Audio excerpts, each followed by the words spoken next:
చిరంజీవి అక్కడ 2 మాటలు చెప్పారు. ఏంటంటే తెలంగాణ ప్రభుత్వం ఇవన్నీ చేయడం ఇది చాలా బాగుంది, ఆంధ్రప్రదేశ్ ప్రభుత్వం కూడా ఇదే తరహాలో కళాకారులను ప్రోత్సహించడానికి చర్యలు తీసుకుంటే చాలా బాగుంటుందని. కళ అన్నది చదువది ఎంత కలిగిన రసజ్ఞత లేక ఆ చదువది వన్నకెక్కదని పద్యం. ఎందుకంటే మీరు ఎంత మంచి భోజనం వంట చేసినా ఉప్పు లేకపోతే కుదరదని. సో చదువుతో పాటు కళ కూడా కావాలి, కళా రంగాన్ని కూడా ప్రోత్సహించాలని చిరంజీవి అధికారిక కార్యక్రమంలో చాలా ధైర్యంగా 2 తెలుగు రాష్ట్రాలను ఉద్దేశించి, మామూలుగా మనిషికి కొంచెం ఇబ్బందికరమైన ఎక్కువ మాట్లాడరు కదా, సానుకూలంగా పాజిటివ్ టాక్ చేసినంతగా క్రిటికల్గా ఎక్కువ చేయరని ఆయన మీద. కానీ ఆయన నిన్న చేశారు.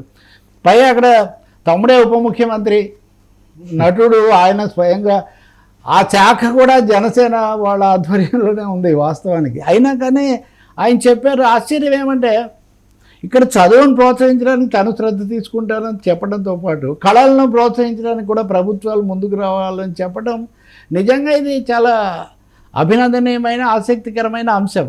ఆయన అలా అన్నాడో లేదో పవన్ కళ్యాణ్ విషయం, సరే కమల్ హాసన్ కూడా ఒక మాట చెప్పారు, మొత్తం భారతదేశంలో రాష్ట్రాలన్నీ ఒకటే సమైక్యంగా ఉండాలనే ఒక సందేశం దీంట్లో ఇమిడ్చారు.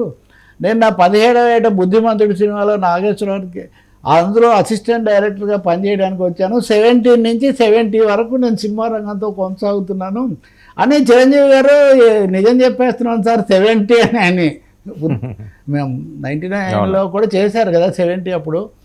ఇవన్నీ కూడా వాళ్ళ యొక్క వాస్తవికతను అలాగే మానవీయతను జనానికి దగ్గర అయ్యే లక్షణాన్ని కూడా చెప్తాయి. సో ఇది చెప్పిన తర్వాత వర్మ ఆయన అలా అన్నాడా లేదో ట్వీట్లు కామెంట్స్, ఆ చిరంజీవి గారు తన అసలు స్వభావం చూపించారు అని. ఏం స్వభావం? మంచి స్వభావమే చూపించారు. విద్యను ప్రోత్సహించాలి, కళలను ప్రోత్సహించాలి, ఆంధ్రప్రదేశ్ కూడా దీన్ని ఆదర్శంగా తీసుకోవాలని చెప్తే దాంట్లో ఎవరైనా కానీ నొచ్చుకోవాల్సింది కానీ లేదా గింజుకోవాల్సింది కానీ ఏముంది? ఆయన మీద దాడి చేయాల్సిన అవసరం కూడా ఏముంది? ఖచ్చితంగా ఎందుకు పెట్టట్లేదు? అది నిజానికి టీడీపీ ఉంది, వైసీపీ ఉన్నప్పుడు కూడా ఏమీ ఇవ్వలేదు కదా. కాబట్టి ఇదేదో రాజకీయ దృష్టిలో చూడాల్సినటువంటి అవసరం ఏమీ లేదు. ఖచ్చితంగా ఆంధ్రప్రదేశ్లో కూడా పరిశ్రమను ప్రోత్సహించడానికి అలాగే మంచి సినిమాలు మంచి ప్రయత్నాలు చేసే వాళ్ళని కూడా అభినందించడానికి చర్యలు తీసుకోవాలన్నది చాలా ముఖ్యం. ఆ అంశాన్ని ఆయన నిన్న ఊరికనే పాల్గొనే అవార్డులు తీసుకోవడంతో ఆగకుండా, ఇప్పుడు ఆయన స్టామినా గురించి మనం ఇంతకు మాట్లాడాం, ఈయన తన గ్రేస్ దాన్ని కంటిన్యూ చేయడంతో పాటు కొంత ఇంకొక అడుగు ముందుకేస్తాను మీరు ధైర్యంగా చెప్పడం అనేది కూడా ఇదే 2 రాష్ట్రాలకు కంపారిజన్ సమస్య కానే కాదు. గతంలో కూడా కరోనా అప్పుడు ఇదే వైఖరి కదా. సో ఎవరు అధికారంలో ఉన్నారు అన్నది ముఖ్యం కాదు. కళా సాహిత్యము లేకపోతే విస్తృతమైన సామాజిక ప్రజా సంక్షేమ విషయాల్లో ముఖ్యమంత్రులను బట్టి లేదా ప్రభుత్వాలను బట్టి విధానాలు మారే అవకాశం ఏమి ఉండదు. అందులో ఓ మెగాస్టార్ స్థాయిలో అందరికీ అందుబాటులో ఉండే పద్ధతికి వచ్చిన తర్వాత అదేమి ఉండదు. కాబట్టి ఈ అంటే ఒక ఉగాది రోజునే ఆయన ఇన్ని రకాలుగా చూపించడం మటుకు ఒక మెగా విశ్వరూపం లాంటిదే అనిపించింది నాకు.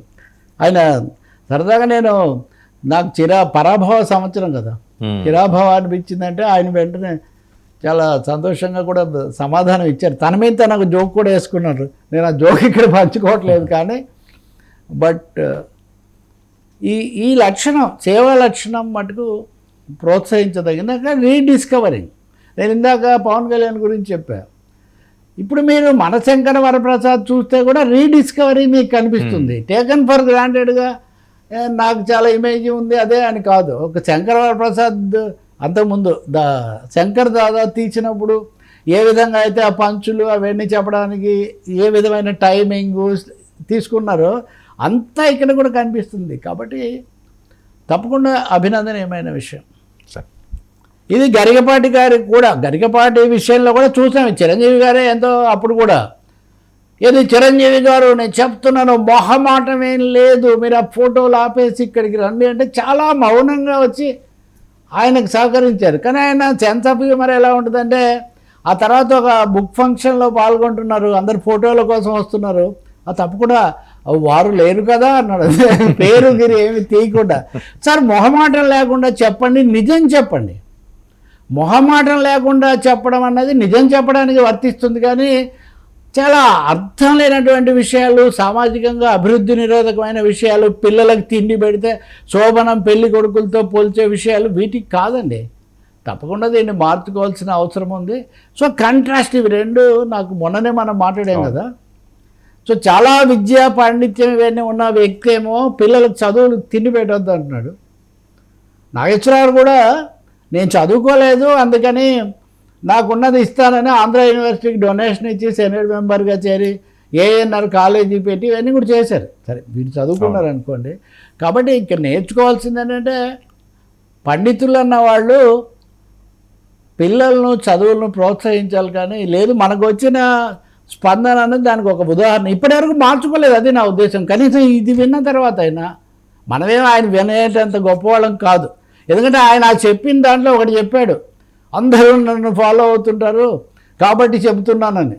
మనలో అంతమంది ఏం ఫాలో అవ్వకపోవచ్చు, కానీ ఖచ్చితంగా ఈ మాటలు వెనక్కి తీసుకొని చదువు అంటే నాకేం చిన్న చూపు లేదు, పేదరికాన్ని నేనేమీ అవమానించడం లేదు, క్షమాపణలు చెప్పకపోతే మన కనీసం సవరణ వివరణ అన్నా కానీ వస్తే అప్పుడు ఆ పాండిత్యం అవి ఇది సార్థకమవుతుంది. చిరంజీవి దానికి ఒక లివింగ్ ఎగ్జాంపుల్ అని చెప్పొచ్చు. మనం రిప్లై, ప్రాక్టికల్ రిప్లై.